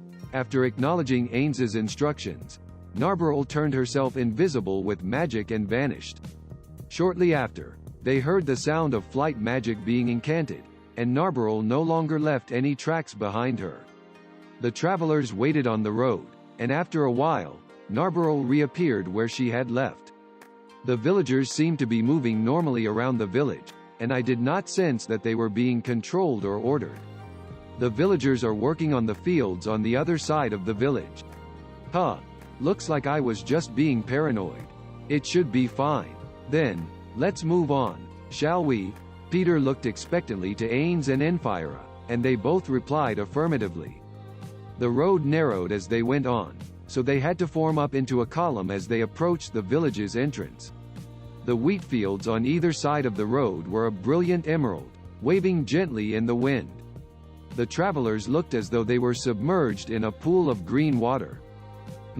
The wagon advanced with a clattering noise. Behind it, Lucrut made a noise of suspicion and studied the wheat fields closely. It was not yet time for the harvest, but the stalks were over 70 centimeters high, and they were as impenetrable as the ocean's depths. What's wrong? Enfira asked from his place at the back. Oh, nothing. Maybe I was thinking too much. Lucrut tilted his head in bafflement, then quickened his pace, drawing closer to Peter. Ninya looked in the same direction, and then opened up his steps once he made sure there were no other movements. The wheat fields spilled over onto the road that led to the village, like the sea swallowing up the land. They wanted to cut down the stalks to ensure stable footing, but if they did that, problems would result in the future. I hope the villagers can tend their fields properly. This seems terribly wasteful. Peter walked at the head of the group, and because his armor touched the wheat stalks, it was soon covered in wheat grains. Peter muttered as he saw this, feeling that something was wrong. This was a warning born from his instincts, which had been honed through countless brushes with death. Would the green grains fall off so easily? Driven by instinct, he looked back into the wheat fields, and saw a pair of eyes staring at them. It was a small creature, its body even smaller as it hunkered down in the wheat. Although its face was obscured by the wheat stalks, it was clearly not human in nature. What? The shocked Peter wanted to shout a warning to his colleagues, but the creature, a demi-human, spoke first. Could you put down your weapons, please? The diminutive demi-human already had its blade drawn, and no matter how fast Peter moved, his opponent could still stab him first. Yo, please put down your weapons. Could you tell the people behind you to do so too? We don't want to have to shoot them with arrows. There were faint sounds from another direction. When he looked to the source of those sounds, he found that there was a marvelously camouflaged hole in the wheat fields, with half a demi-human sticking out of it. The demi-human was covered in wheat stalks as further camouflage. Peter was filled with doubt. It would seem there was room to negotiate with these creatures.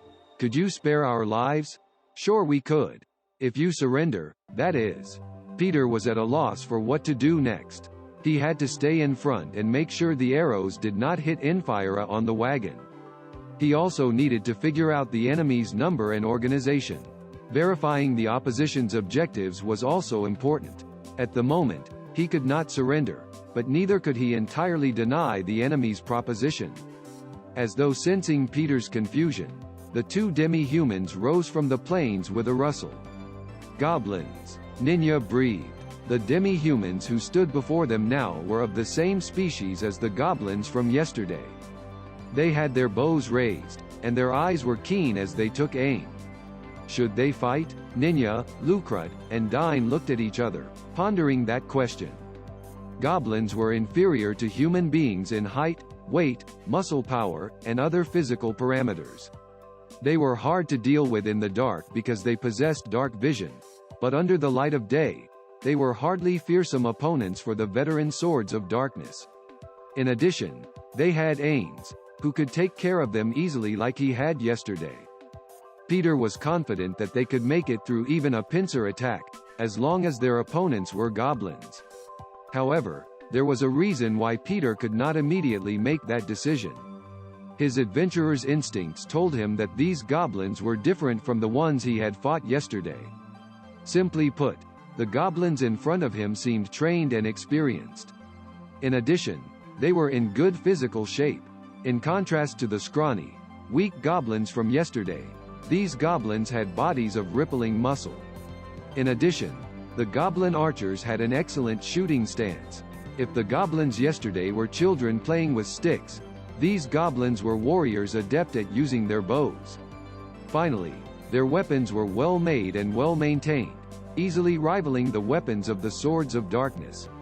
Just as humans could become strong through training, monsters could as well. Demi-humans like goblins could certainly do so too.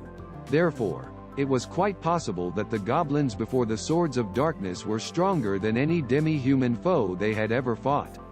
Just then, a voice cut through the wind blowing over the wheat fields, and Lucrut hurriedly looked behind. Hee hee, you caught me, huh? A goblin popped his head out from the fields and stuck his tongue out at them. He must have been trying to sneak up on them behind, but his stealth skills were not good enough to evade the senses of Lucrut the ranger. However, their situation was hardly improved even after discovering the goblin infiltrator. A calm look at their surroundings revealed movements throughout the wheat fields, as though something was hiding inside them. These movements were centered on the wagon, and slowly drew closer. They were in a very bad situation. The Swords of Darkness could not think of any way to overcome their current situation. Ainz raised his hand to stop Narbarrel from killing them all. After examining the goblins, he was certain that his guess was correct. They should be the goblins summoned from the horn of the Goblin General. If the girl who had received that horn was controlling these goblins, then he had to avoid antagonizing them as much as possible. If that was not the case, they would have to think of something else. However, they were not enemies of Ainz and Narbarrel, so it should be fine. The goblin from before looked over to Ainz, who stood tall and steady, and said, "We hope you don't make any sudden moves, chap in the full plate. We don't want to start a fight." The voice was stiff and full of caution as Ainz stopped Narbarrel from lashing out. "Relax. If you don't attack, neither will we. Thanks for that. These Ni-sans are strong, but they aren't scary. You, however, are a different matter, and so is that Ni-san beside you. When I think about the two of you as enemies, my hairs stand on end." Ainz did not reply, but shrugged. Then, "Please wait here for a bit before Ansan 3 arrives." "Who's that Ansan you're talking about? Did she take over Karne village?"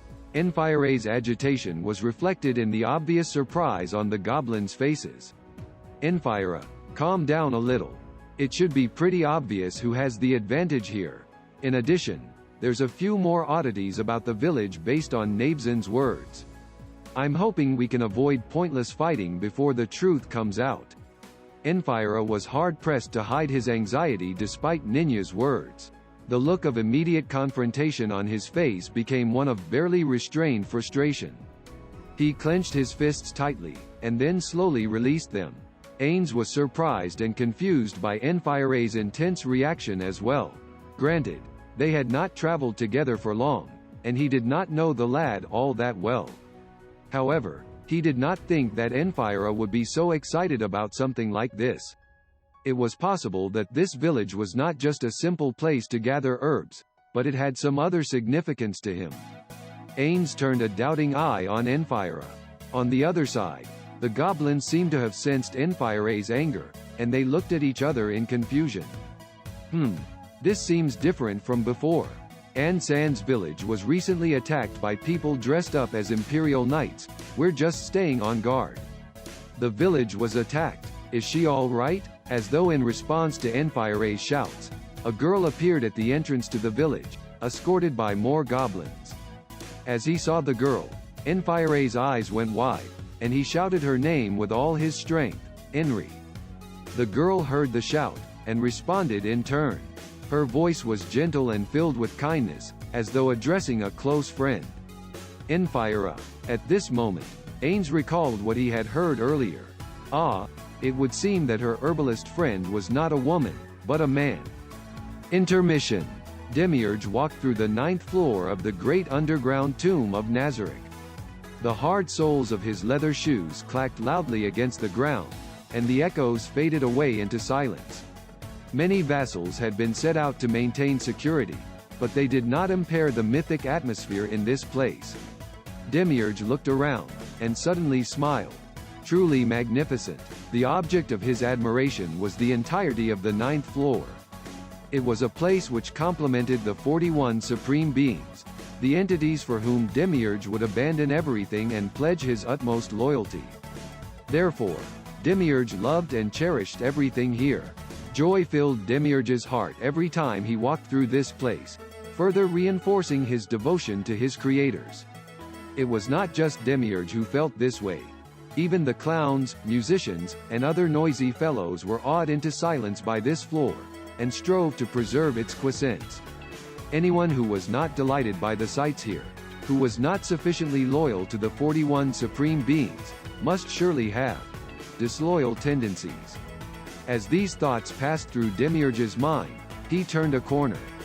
His destination was before his eyes, the room of his unquestionable superior, the supreme ruler of Nazarick, the last and only one who remained with them, Ainz Ooal Gown. As he approached the room's door, he saw several people open it and leave. These people noticed Demiurge, and waited courteously for him to approach. One of them was dressed like a butler, but he was dressed entirely in black aside from his white gloves. It looked less like a set of butler's clothes than a combat uniform.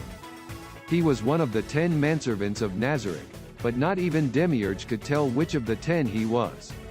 This was because they all wore full-face battle masks, like faceless mooks, and only communicated in strange noises.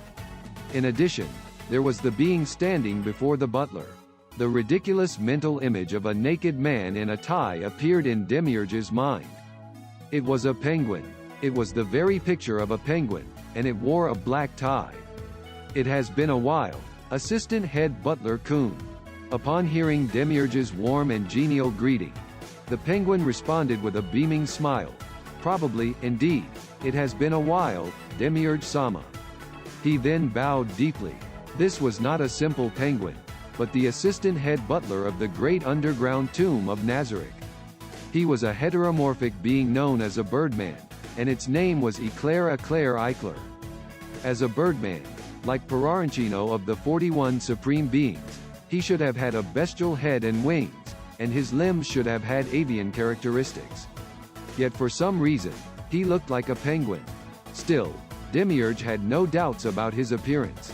The reason for that was because he was a creation and relic of the supreme beings. Is Albedo inside? Yes, Albedo-sama is within.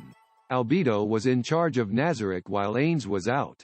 It was also common knowledge that she did not conduct her business in her own room, but in this room. All her actions were taken with Ainz's approval, so the only one to voice any objections to this arrangement was Shaltir Bloodfallen, who was herself abroad on business. Demiurge had once whispered to Albedo, "Shouldn't a good wife wait for her husband at home and mind the house in his absence?" Therefore, he was completely unable to refute her when she replied, "What's wrong with a wife standing watch over her husband's room?" He nodded to Eclair, and then asked, "It's rare for you to come here, Eclair-kun. Are you not assigned to the guest rooms? I must work hard in Seba-sama's place when he is not around." In fact, I was discussing the finer points of my duties with Albedo-sama. Indeed, since he is not around, the 9th floor of the great underground tomb of Nazarick is now your responsibility. Exactly. I must work hard now, so I may one day rule the great underground tomb of Nazarick. The smile on Demiurge's face did not change, despite Eclair's strange statement. It was widely known that Eclair hungered after the throne of the great underground tomb of Nazarick. He was a creation of the supreme beings, so he was beyond question. Of course, if the order was given, Demiurge would eliminate him without mercy, but until then, he had no objections. Indeed, work hard, then. Speaking of which, what do you intend to take care of first? Cleaning, of course. What other work is there to do? Nobody cleans better than me. One could eat off the toilets I clean. Demiurge nodded in satisfaction as he heard Eclair's confident reply. Excellent. Your work is very important. A stain on this floor is an insult to the supreme beings. The nodding Demiurge then asked another question. I know your job is very important, but who will be in charge of this floor while Sebas is out? That would be the head maid Pestanya. Managing this floor is nothing compared to cleaning it. I see, so the vassals made by the supreme beings have already been assigned their duties. Come to think of it, is it not difficult to carry out your duties with these penguin hands of yours? My talent lies in overcoming the clumsiness of these hands and cleaning house. Eclair confidently replied, his chest puffed out. Then, in a somewhat unhappy tone, he continued, come to think of it, this is not something that a being like you, whose wisdom is second only to my own, would say, Demiurge-sama. Eclair took a comb from the butler behind him, and began preening the golden feathers on the sides of his head. I am no mere penguin, but a rockhopper penguin made by Ankoro Mochi-sama of the Supreme Beings. Please do not confuse me with such animals. Also, these are not my hands, but wings. It seems I have been rude. After seeing Demiurge lower his head in apology, Eclair signaled that he had not taken it to heart. Then, he ordered the butler behind him, carry me. The manservant tucked Eclair under his arm. Eclair's usual walking gait was a series of short hops, which was quite slow, in some ways. Therefore, he was typically carried around by a manservant in this manner. Then, I shall take my leave, Demiurge-sama. Farewell, Eclair-kun. After looking briefly at the assistant head butler being held under a manservant's arm like a doll, Demiurge knocked gently on the room's door. This is Demiurge. Pardon the intrusion. He was exceedingly polite, despite the absence of the room's owner. This was because to Demiurge, the room itself was a place to be respected. Demiurge entered the room, which should have been empty. He looked around and did not see Albedo anywhere. Demiurge sighed softly, then opened another set of doors and proceeded deeper within.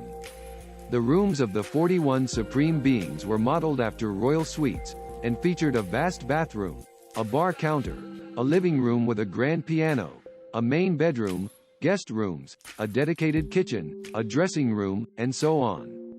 Demiurge advanced to the bedroom without a second's hesitation. He knocked on the door and entered without waiting for an answer. There was only a single bed within, but the king-sized bed was adorned with a stylish canopy. There was a large lump, slightly larger than the size of a human, and it was squirming. Albedo, unable to bear Demiurge calling out to her, a world-class beauty revealed her face from under the sheets. Her skin was an uninterrupted stretch of silky smoothness down to her shoulders, so she was probably naked under those sheets. Perhaps it was because she had burrowed into those sheets, but there was a faint blush of arousal on her cheeks. What fell sorcery are you working there? I want Ainz-sama to be enveloped in my fragrance when he returns. It would seem her wiggling and squirming was to mark her territory. Demiurge was dumbstruck. All he could do was silently watch the high-strength NPC created by the 41 Supreme Beings, the guardian overseer of the great underground tomb of Nazarick. Then, he tiredly shook his head. He did not say, Ainz-sama is undead. He probably will not sleep on a bed, or, even if he did sleep on a bed, the sheets would probably be changed right away, or something like that. If she was satisfied with that, then so be it. You should probably not take it too far. I don't know what you mean by too far, but I understand. Right, Ainz-sama? The person lying in bed beside Albedo suddenly revealed his face. Demiurge was so shocked that he had no words to say. For a moment, he thought it was Ainz Ooal Gown himself, but it was not nearly thick or imposing enough. That must be a hug pillow. Who made it? I did. Demiurge's nearly closed eyes widened slightly as he heard Albedo's prompt reply. He had not expected her to be possessed of such skills. Be it cleaning, washing clothes, or sewing, I possess all these skills at a professional level. Elated by Demiurge's surprise, Albedo continued showing off in a self-satisfied tone. I've already made socks and clothes for our future baby, up through the age of 5. Albedo's full-faced smile and her kufufufu laugh left Demiurge feeling a little powerless. He considered simply leaving her here and departing forthwith. It doesn't matter if it's a boy or a girl. What if the child is a hermaphrodite, or sexless? Demiurge could not say anything. All he could do was watch Albedo, who was muttering to herself. It was true that Albedo excelled in the management of the great underground tomb of Nazarick, and in that respect she was far superior to Demiurge. However, She was not as talented in terms of defense and military administration, so she needed Demiurge's help in that field. All would be well as long as there were no known enemies, like now. With that in mind, Demiurge tamped down his uneasiness. His master had ordered him to leave the tomb, and Demiurge could not resist that command. Then, in accordance with Ainz Sama's orders, I will be setting out now. That being the case, the only guardians remaining in Nazarick will be yourself and Cocytus. There is nothing which needs to be said, but I do hope you will take care of yourself. So, after Aura, Mare, Sebas, and Shaltir, it's your turn. Leave it to me. I'll have my sisters help me in an emergency. I will also mobilize the Pleiades. They should be enough to hold on until everyone returns. I believe that your little sister cannot be deployed without Ainz Sama's permission, even in an emergency. The same applies to the Pleiades. I believe 2 of them are already out on missions, so you will not be able to assemble all of them. Perhaps you should move Victim to a higher floor, depending on the circumstances? Still, going that far, preparations have been made in case of such a situation. If something goes awry, please return as soon as possible. Speaking of which, how will you deal with the surviving members of the Sunlight Scripture?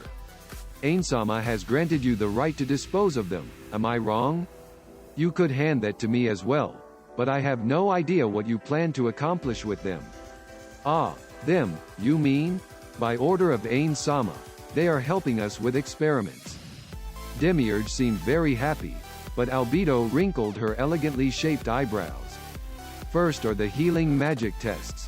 When we cut off an arm and heal the wound with magic, the severed hand disappears. Now, if we had them eat the severed arm and then healed the wound, would the nutrients derived from the arm vanish? If we repeated this over and over again, would the people who ate the arm starve to death? Ah, indeed. In addition, we allow them to vote on who should become the other's food, and who should be the one to cut off the food's limbs with a blunt axe. We do so by a registered vote. Is there a reason for that? But of course, there will be a hierarchy among the prisoners, from those who will become food and have their limbs chopped off, to those who will chop the limbs off, and those who will eat those limbs. This creates hatred, and once they are gripped by that hatred, all we need to do is gently urge on the ones who were used as food. This encourages them to revolt, and the effects are very obvious. Beings that hate everything are truly fearsome. That is quite disturbing. We of Nazarick are beings created by the Supreme Beings, and there is no way we could betray Ainz Sama. But to think these humans would betray their own masters, well, they have hardly any loyalty to speak of. That is what makes it interesting. You could enjoy the humans in that way too, could you not, Albedo? All you need to do is treat them as toys. I cannot understand your way of thinking. What a shame. Alright. Staying here and chatting will delay the execution of Ainz Sama's orders. If anything happens, let me know and I will return right away. I don't think it'll come to that, but I will inform you depending on the circumstances. Albedo's alabaster white hand emerged from under the sheets to wave Demiurge goodbye. Then, I will be off. Right, since you wanted to make boys' clothes, you might want to know this. Did you know that the Supreme Beings seem to prefer boys in girls' clothing? End of chapter.